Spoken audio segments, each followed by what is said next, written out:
Okay, after setting up an LLC and obtaining an EIN, start working through this checklist.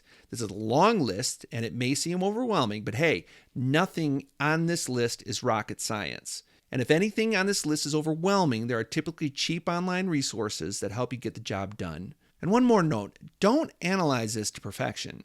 Get through the list. Set aside some time in your day and tackle the new project.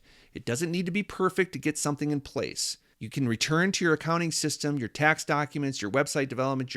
I'm getting ahead of myself. Point is, get through the list. And I have some tips for you as I go through this list. So here goes. Number 1, open up a business banking account. This is the first step in separating your personal assets from your business dealings. Do not get into the habit of spending money on your personal money on your business or taking personal things out of your business, or you know what I mean. Have different cards, different bank accounts, different everything, even different cash. And soon after you have this set up an accounting system. Whether you use software like QuickBooks, hire an accountant, or do it yourself, setting up an accounting system helps track your finances, manage invoices, and prepare for taxes.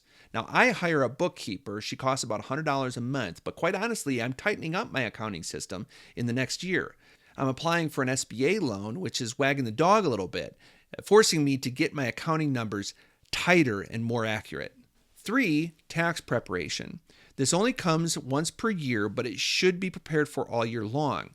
I use an innovative system to track my expenses called the Profit First system. Look it up. It's very interesting. I actually have 5 bank accounts for each of my businesses, one of which is a tax bank account. I deposit a percentage of my income straight into my tax account every month. Come tax time, I have the money waiting to pay good old Uncle Sam for all his fine work he does for me. 4, obtain insurance. This is a little tricky with glamping. The OTAs have liability and damage insurance, and I've found them to be literally worthless.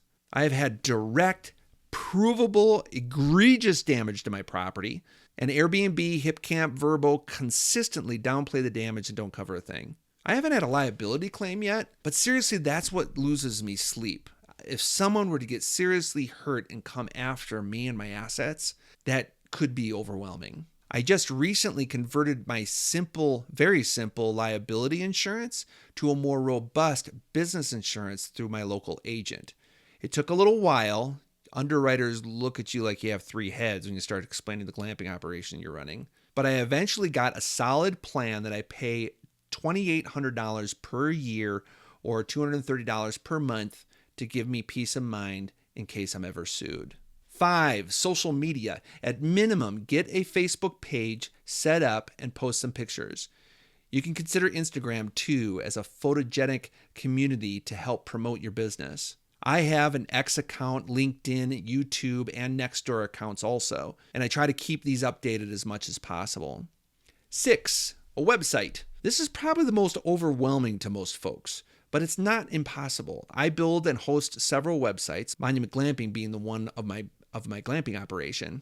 I run this as a WordPress website, perhaps the most popular platform to build a website. And if that's overwhelming to you, don't fret quite yet. The next video goes into how to build a website through another platform that manages your bookings. 7, a business email. This is often tied to your website development. Set up a professional email address like chris@monumentglamping.com or info@monumentglamping.com and use that throughout your business literature. You can set up your Gmail account to be the hub of your email communication, but to the business world, let people communicate through your business email. 8, join groups. In social media, I'm a member of many glamping groups, and I have purchased memberships online and, of course, the American Glamping Association. Don't forget local groups like the Chamber of Commerce either. Get locals talking about how cool you are. It helps a ton to build your brand positively. 9, volunteer.